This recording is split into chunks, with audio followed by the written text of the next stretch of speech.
Picture yourself climbing aboard a transport vessel headed toward imprisonment. Terror fills every heartbeat. You anticipate starvation. You expect brutal beatings. You prepare for complete humiliation. These were the promises the Third Reich made about what awaited captured Germans. Yet when these German women reached American prison camps, they discovered something entirely different. No cages greeted them. No systematic cruelty awaited. Instead, they found bowls of thick, warming stew, cups of genuine coffee steamed before them. Chocolate bars and cosmetics filled camp stores like regular shops. The enemies they'd been taught were savage monsters had provided more nourishment in a single day than they'd witnessed in countless months. What drove America to show such care toward their defeated foes? The truth behind this treatment proves more startling than anyone imagined. Steam hissed through metal pipes as wooden doors slammed closed. The sound reverberated against ceramic walls. Young women formed rigid lines, their breathing quick and shallow. Their eyes moved frantically like cornered prey. Guards had forced them across the compound. Their uniforms had been stripped away. Now they waited in fearful silence. Every whistle of vapor carried dread. Each mechanical sound from the plumbing system felt heavy with menace. Years of indoctrination had prepared them for this terror. Americans were predators, they'd been told repeatedly. Imprisonment meant degradation beyond imagination. Death itself might be merciful compared to what lay ahead. A teenager from Hamburg gripped her worn suitcase until her fingers turned white. The damaged case represented her only protection against approaching horror. The formation shuffled forward step by careful step. Boot leather struck concrete with unnervingly sharp echoes. Behind those doors, the women steeled themselves for mockery. They prepared for brutal laughter. They braced for unspeakable violations. Instead, the entrance revealed something utterly unexpected. A simple bar of soap, pure white, substantial weight, sweet fragrance that seemed impossibly gentle against their palms. Armed guards distributed fresh towels. Showerheads released torrents of heated water. Months of accumulated grime washed away. Lice disappeared down the drains. Nervous giggles escaped some throats. Others sobbed without restraint. Tears mixed with cascading water as it flowed toward floor outlets. Later that evening, one prisoner wrote in her personal journal with shaking fingers, "They promised we would be shattered. Instead, they offered us cleansing soap. How can such contradictions exist?" She couldn't comprehend that this single gesture of unexpected compassion would penetrate deeper than any torture. In a civilization destroyed by warfare, the most basic acts of humanity could overturn everything they believed they understood. For these captives, that bar of soap became more frightening than cruelty itself. Kindness proved harder to endure than hatred. Spring 1945 delivered quiet to European battlegrounds, yet this wasn't the peaceful silence that follows victory. This was the empty stillness that comes after complete destruction. Hitler's Third Reich had once thundered with rallies, military displays, and marching armies. Now it existed only as debris. German cities that had represented national pride lay in complete ruin. Berlin, Hamburg, Cologne, Munich stood as mere frameworks of stone and cinder. Millions wandered debris-filled roads, seeking sustenance, shelter, missing relatives. Among the conquered were not just uniformed soldiers, but thousands of women who had operated within the war apparatus. These were the Helferinnen, female auxiliaries of Hitler's military machine. Clerks, communications specialists, administrative workers, medical personnel, anti-aircraft crews, not traditional combatants, yet bound to military service through duty and sworn oaths. Most had barely finished their education when pressed into wartime roles. For years they believed they served the fatherland, maintaining the great engine of conquest. When the Reich collapsed, they too became prisoners of war. German fears seemed justified. Propaganda had portrayed the Allies, particularly Americans, as ruthless enemies. Captivity would bring abuse, humiliation, possibly worse outcomes. Mothers whispered warnings to daughters. If captured, expect the worst possible fate. Military personnel repeated identical cautions. The enemy's image wasn't of uniformed men, but of savage beasts prepared to destroy. Yet America confronted its own challenges. By 1945, American policy reflected not merely military victory, but Geneva Convention obligations. Prisoner treatment would demonstrate not simply practical necessity, but national character. This exceeded legal requirements. This was strategic messaging. Treating prisoners humanely would prove moral superiority, showing the world that democracy never descended to enemy brutality. Transport ships waited in Allied harbors, ready to carry thousands of German captives across the Atlantic Ocean. Women prisoners were among them. The sight was historically unprecedented. Formations of young female auxiliaries boarding vessels under armed escort, their belongings rattling, their faces drawn with exhaustion. Many had never seen the ocean, much less crossed it. Now they traveled toward the enemy's homeland itself. The decision to bring them to America wasn't based on sentiment. It was purely practical. America needed laborers to sustain wartime production and reconstruction efforts. Prisoners could work in agricultural fields, manufacturing facilities, detention camps scattered nationwide. Yet beneath this utilitarian logic lay something deeper. Americans wanted to demonstrate that even in triumph, they remained bound by principles, by legal frameworks, by civilized discipline. As vessels steamed westward, the women stared across endless waters, sharing whispered terrors. Would they face starvation? Violent beatings? Would they disappear without record into some abyss of revenge? They had witnessed their cities consumed by firestorms. They had watched brothers and fathers march toward death. They anticipated similar fates. What awaited them proved stranger than any rumor they had heard. The continent across the ocean remained unmarked by warfare. Its metropolitan areas glowed with electric illumination. Its farmlands stretched green beneath clear skies. When the women reached America, they would encounter not the brutality they feared, but something far more difficult to understand. An enemy offering sustenance instead of violence, respect instead of degradation. This became the setting for their experience. A confrontation not of weapons, but of principles. A battle where the primary armament wasn't metal or explosives, but the devastating power of compassion. Railway cars clattered westward through Germany's broken skeleton, transporting not soldiers, but women. Their faded Helferin uniforms hung loosely, skirts torn along edges, jackets draped awkwardly, boots split from weeks of retreat. They clutched damaged suitcases and prayer beads, preserved food tins and paper scraps bearing hastily written family addresses. Every station revealed fresh war damage. Bridges twisted into waterways.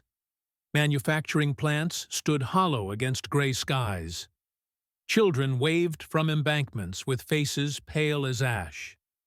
The women whispered constantly among themselves. Each rumor about American brutality felt heavier than the baggage they carried. Finally, the trains discharged passengers at occupied seaports: Bremen, Le Havre, Cherbourg. There, beneath foreign flags, they saw the ships that would transport them into imprisonment. Gangplanks loomed high above dock areas, steel rising like fortress walls. American sentries stood guard. Their expressions remained unreadable. Their silence felt ominous. No whips cracked through the air. No verbal abuse echoed around them.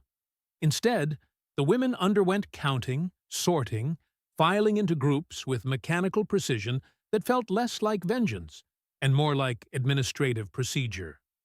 Yet the absence of cruelty seemed almost more terrifying.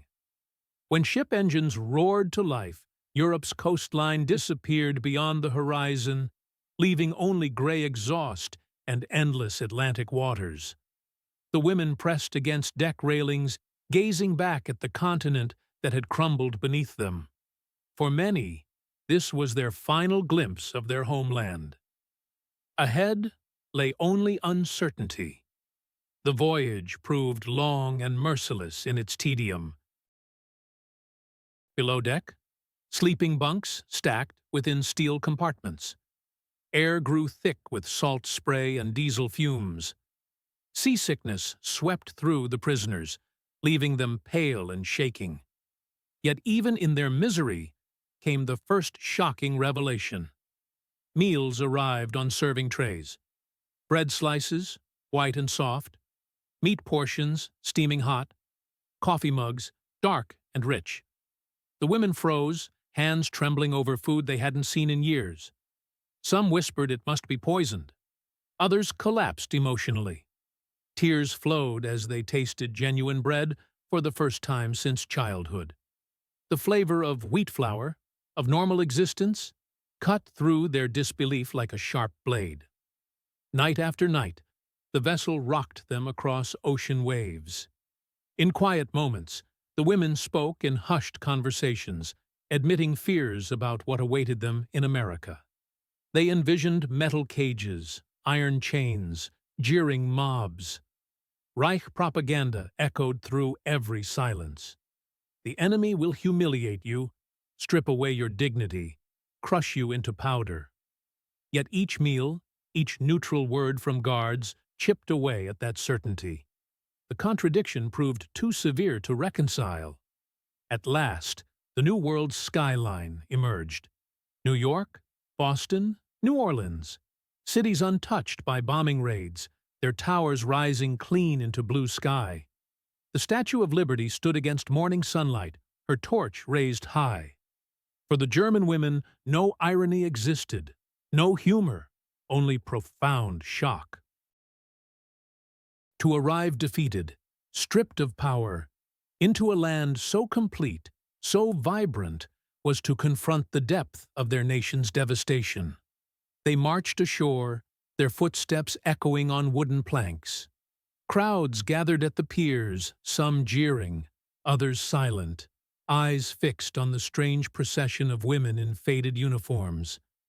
The air smelled different. Salt and freedom without the stench of burning cities. For the first time, they felt the vast distance between what they had lost and what their enemies still possessed. Buses and trains carried them inland. Roads stretched across green farmland, through towns where children rode bicycles, where houses gleamed with fresh paint and wide porches. The prisoners pressed their faces to windows, silent, stunned. This wasn't the America of propaganda cartoons, but something far more bewildering.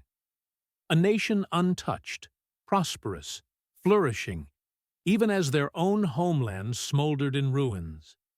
In the quiet of those journeys, a question began to settle among them. If the enemy lived in such abundance, if they could feed and clothe their prisoners better than the Reich had fed its own citizens, then what else had been lies? The answer waited behind camp gates, where their true imprisonment and their deepest shock was only beginning. Transport vehicles rumbled through entrance gates, topped with barbed wire barriers, their engines coughing as dust clouds rose across the camp roadway. To the women inside, The sight felt simultaneously frightening and strangely well organized. Watchtowers stood like sentinels at corner positions.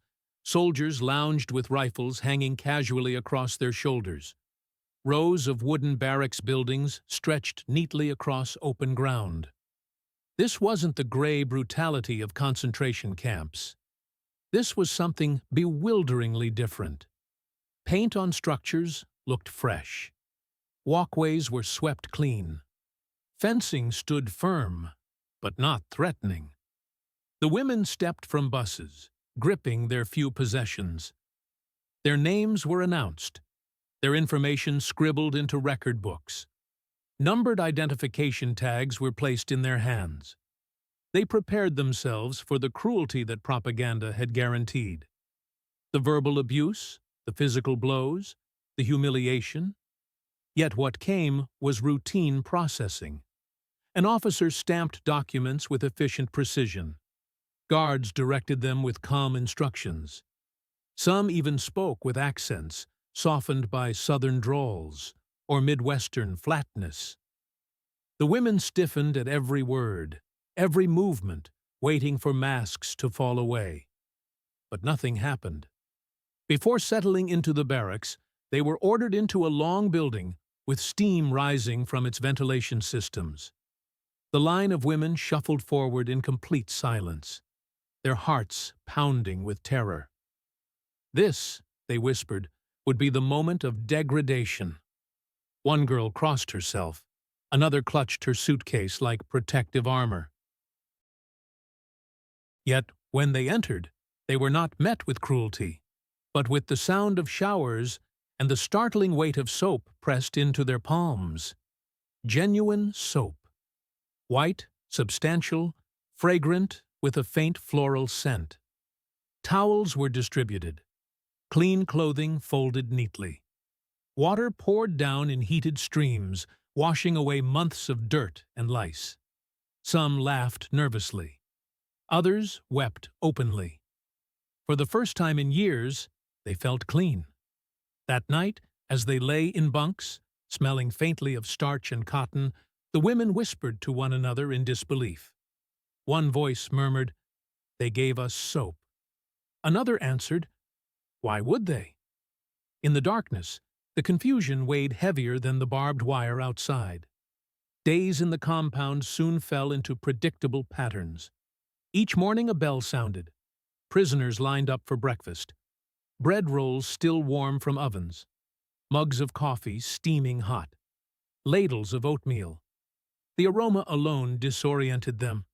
During the Reich's final winter, meals had been black bread mixed with sawdust, watery turnip broth, a scrap of horse meat, if anyone was fortunate. Here, in the enemy's camp, they received more on a single tray than in weeks at home. Some refused initially, suspecting deception. Others ate with tears running down their cheeks, unable to reconcile the taste of real food with images of their starving families in Germany. After meals came work assignments. The women were divided into work details: kitchens, laundries, fields just beyond the fence. They scrubbed American uniforms, harvested crops, or performed light maintenance tasks. For this labor, they received small wages in camp currency, scrip that could be exchanged at the canteen. In that modest storehouse, stocked with chocolate bars, cigarettes, pencils, even lipstick, the prisoners encountered their deepest shock. To stand before shelves of abundance while their families scavenged through rubble across the ocean was almost unbearable. Some stared in silence. Others purchased small luxuries with trembling hands. A chocolate bar felt like a miracle. A tube of lipstick like a forbidden dream. Letters arrived, censored but still raw with despair. Families wrote of bombed-out apartments, of cold nights in cellars, of children coughing in the cold. One mother pleaded, "If you have anything, send it. We boil weeds for soup." The women read by candlelight, folding the pages with shaking fingers, knowing they could send back nothing but words. Their guilt grew heavier than chains. At night, they lay awake, listening to the crickets beyond the barracks. The sound was foreign, gentle, utterly unlike the thunder of guns. Some clung to their hatred as a lifeline, whispering that the abundance must be a trick. Others found themselves disarmed, unsettled by a civility that cut at the very core of their beliefs. They had been told to expect beasts. Instead, they were treated like human beings. In that contradiction, a new kind of captivity began. Not captivity of fences and guards, but of conscience. For each kindness received, each meal, each shower, each unremarkable word from a guard cracked the fortress of hatred they had carried with them across the sea. The dining hall buzzed with the clatter of trays and the scrape of utensils, yet the women moved through it as if in a dream. The air was thick with the scent of stew, rich, greasy, heavy with chunks of beef and potatoes. Steam fogged the windows. Fresh bread, glistening with butter, lay stacked in baskets. Coffee boiled in great urns, poured into tin mugs that warmed the hands. For a moment, they stood frozen at the entrance, unable to comprehend what they were seeing.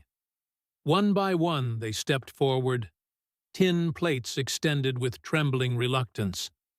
A cook in a white apron dropped spoonfuls of stew, slid slices of bread across, filled mugs with black coffee. The women accepted the food as though it might vanish, as though the touch of it could burn. They had braced themselves for insults, for cruelty, but the cook spoke no words at all. Only the smell of food filled the silence. At the tables they ate slowly, suspiciously. A spoon dipped into thick broth, a bite of buttered bread broken in half. The taste was overwhelming. Real flour, real meat, salt that burned the tongue because it had been absent so long. A girl from Bremen pressed her hand to her mouth and began to cry silently. Another muttered, "My brother starved in the snow, and here they feed us like this." Around her, heads bowed in shame. They chewed, they swallowed, and with every bite the contradictions deepened. The days passed, and the strangeness multiplied. Soap, bread, coffee. These things should not have been weapons, yet they struck harder than bullets. They stripped away certainty. The Reich had promised loyalty and glory, but delivered only hunger and ruin. America, the sworn enemy, offered abundance without cruelty. It was a reality more unbearable than punishment. Anna, once a secretary in Munich, captured the conflict in her diary. Hatred is easy. Dignity is unbearable. Each kindness cuts deeper than cruelty. Her words spread quietly among the women, read by candlelight, whispered from bunk to bunk. They understood. To be beaten would have been simple. They could cling to their hatred. But to be restored, to be treated with civility that gnawed at their souls until they no longer knew who they were. In the canteen, the torment sharpened. With the small wages they earned from laundry or kitchen work, the women could buy chocolate bars wrapped in shining paper. They could buy lipstick, red and gleaming like something stolen from another life. The first time Anna bit into a Hershey bar, the sweetness burst across her tongue, shocking her so deeply she turned away to hide her tears. A girl from Cologne smeared lipstick on her lips and stared at herself in a shard of mirror, whispering, "I feel human again." But humanity brought no comfort. Humanity brought guilt. For each indulgence in captivity, their families starved at home. Letters arrived from Germany, paper thin with despair. "We live in the cellar now, the house above destroyed. We boil weeds for soup. If you have anything, send it." The women read these words, then looked at their trays of food, their chocolate, their soap. Shame pressed down on them like a weight they could not lift. Some stopped writing back, unable to confess the truth of their abundance. Others sent letters filled with silence, words that concealed more than they revealed. The Americans, too, began to notice. Guards watched the prisoners gain weight, their cheeks filling, their hair regaining its luster. "They're better fed than some folks back home," one soldier muttered, half in resentment, half in disbelief. Yet rules were rules. The Geneva Convention demanded treatment that ironically gave enemy women more security than many civilians in war-torn Europe. Suspicion lingered. Some prisoners hid crusts of bread under mattresses, convinced the generosity was a trick. Rumors spread that the soap contained poison, that the chocolate was drugged. Yet day after day, nothing happened, except the relentless rhythm of food, work, and sleep. The suspicion could not hold. Slowly, inexorably, acceptance crept in. Moments of contact deepened the unease. One evening, during roll call, a young guard dropped his flashlight. A prisoner stooped, picked it up, and handed it back. Their fingers brushed. He gave a small nod. No more. Yet the moment lingered in her mind for days. Another time, a soldier passing by the laundry hummed a tune, soft and rhythmic. A girl recognized it and began humming along, laughter breaking across the barracks for the first time. For a brief instant, enemies shared a song, and the war dissolved into something painfully human. But not all guards were kind. Some looked with open disdain, their gazes sharpened by grief for brothers killed in Europe. Their words were clipped, their stares cold. Yet even then, the cruelty never came. Orders remained professional. Discipline remained intact. The women were not free, but neither were they broken. Instead, they were caught in a prison of contradiction, between loyalty to a homeland in ruins and gratitude toward an enemy who gave them life. Outside the wire, the revelations multiplied. Under escort, women were taken into nearby towns for labor. They picked cotton in fields, worked in canneries, tidied municipal parks. They saw American children chasing hoops in the street, men reading newspapers on porches, shops with windows stacked high with goods. They smelled the sweetness of bakeries. They saw cars gleaming under the sun. To women whose last memories of Germany were rubble and craters, it was unbearable. "This is paradise," one whispered, biting into an apple offered by a volunteer. She had not tasted fruit since 1942. That night in the barracks, whispers filled the dark. "The Reich told us they were beasts," one woman said, staring at the rafters. "But who are the beasts now?" No one answered. The silence was heavier than words. In the weeks that followed, something shifted. Hatred no longer sustained them. Hatred crumbled under the weight of food, soap, chocolate, music, and the undeniable abundance of the enemy. In its place rose confusion, guilt, and the first fragile stirrings of doubt. The true battle was no longer fought with rifles or bombs. It was fought in their hearts, where every act of kindness eroded the fortress of lies they had been taught to believe. And as autumn leaves drifted across the camp yard, Anna wrote in her diary, "I eat, and my body grows strong. I sleep, and I wake without fear. And yet my heart is not at peace, for the enemy has given me life, while my homeland gave me only ruins. How do I reconcile this?" Her words captured the climax of their captivity. Not the violence of chains, but the torment of dignity. Not the terror of cruelty, but the unbearable shock of mercy. It was this paradox, this weapon of kindness, that shook them more deeply than any bomb had ever done. Seasons shifted within the wire, though time and imprisonment felt strangely suspended. Days blurred into routine. Morning bell, breakfast line, work detail, supper, lights out. Yet beneath the monotony, profound changes were taking shape. The women, starved for years of scarcity, began to transform. Their faces filled out. Hair regained its shine. Eyes no longer hollowed by hunger. For the first time in years, their bodies carried the glow of health. But with that health came new torment. Every glance in mirrors reminded them that their enemy had given them more life than their homeland ever had. The camp itself settled into rhythms of uneasy normalcy. Guards performed their duties with professional detachment. Prisoners adapted to work in laundries, fields, or kitchens. Wages in camp scrip allowed small purchases at the canteen. Yet every Hershey bar, every pencil, every tube of lipstick was laden with guilt. Letters from Germany painted pictures of rubble and starvation. Mothers begged for food that could never be sent. Brothers starved on frozen fronts. Children boiled weeds for soup.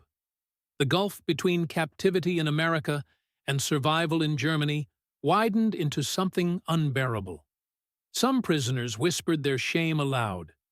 At night, voices trembled in the barracks. "I fear going home." It was a confession close to treason. But it was real. To leave the camps meant returning not to freedom, but to hunger, ruins, and the accusing eyes of families who had endured the war without the strange abundance of captivity.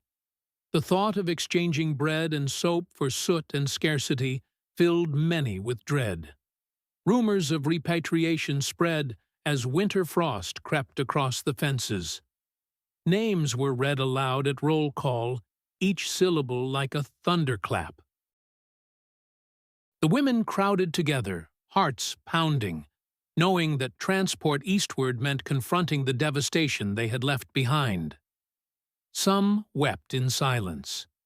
Others clung to each other, whispering desperate hopes that the rumors were false. When the orders finally came, the camp shifted with unease. Transports were prepared. Suitcases were packed with a few possessions they had acquired. Some women folded lipstick into hidden corners. Others hoarded chocolate bars, as if clinging to fragments of a world that had briefly restored them. Yet most carried only the weight of dread. For the guards, the departure was another duty. Names checked, documents stamped, trucks loaded. But even they could not ignore the tension etched into the women's faces.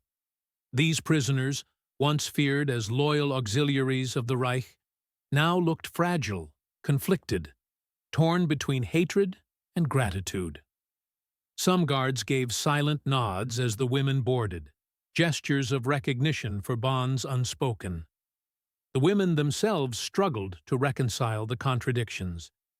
They had survived captivity not through brutality, but through dignity. They had been given bread, soap, chocolate, music. In that abundance, they had lost their certainty. The Reich had demanded loyalty and given them starvation. America had demanded nothing and given them life. That inversion cut deeper than chains. As trucks rumbled out of the gates, engines growling in the cold morning air, the women stared at the fences one last time. For months they had longed to be free of them. Now, as they rolled away, some felt only fear. Beyond the wire lay a homeland they no longer recognized, a nation broken and silent. Inside the wire had been captivity, but also survival. The paradox would haunt them long after they left. In the stillness that followed their departure, the camp remained, orderly, disciplined, almost indifferent. But for the women who had lived within it, the aftermath was permanent. They carried not only memories of war and ruin, but also the unbearable truth that kindness, not cruelty, had undone them. That truth would echo louder than any bomb, long after the gates closed behind them. History often remembers war through its battles, its weapons, its victories, its defeats. Yet for the German women held captive in America, the true legacy was not written in the clash of armies, but in the quiet shock of survival. What endured was not the sound of bombs or the echo of speeches, but the memory of soap pressed into their hands, the taste of bread after years of hunger, the bewildering realization that mercy could wound deeper than cruelty. Their story reveals a paradox at the heart of war. The Reich had demanded loyalty, sacrifice, faith in ultimate victory, but it gave its people only ruins. America, the sworn enemy, demanded nothing in return and gave them dignity. In that reversal lay a truth more devastating than defeat itself. For these women, captivity became a mirror, reflecting not only the collapse of their nation, but the fragility of the beliefs they had carried across the ocean. Many returned to Germany forever altered. They stepped off trains into shattered cities, carrying bodies stronger than before, but hearts burdened by guilt. They had lived better as prisoners than their families had as survivors. That knowledge weighed heavily, often unspoken, yet impossible to forget. Their diaries, their whispered confessions, revealed the same torment. Hatred had been easy, but kindness was unbearable. The legacy of their captivity stretches beyond personal memory. It illustrates the power of values in conflict, the strength of restraint over vengeance, the profound influence of dignity as a weapon. The Americans did not win these women by force. They disarmed them with civility, with order, with abundance. In doing so, they proved that the softest gesture, a bar of soap, a square of chocolate, a nod of recognition, could fracture walls built by propaganda more effectively than any bomb. In the end, their story reminds us that wars are fought not only on battlefields, but also in human souls. Sometimes, the most lasting victories are won not by steel or fire, but by the quiet insistence on humanity. For these women, the memory of captivity endured long after guns fell silent. Perhaps in that memory lies a lesson for us all. Mercy can be more powerful than hatred. Even in the darkest chapters of war, dignity has the power to change everything.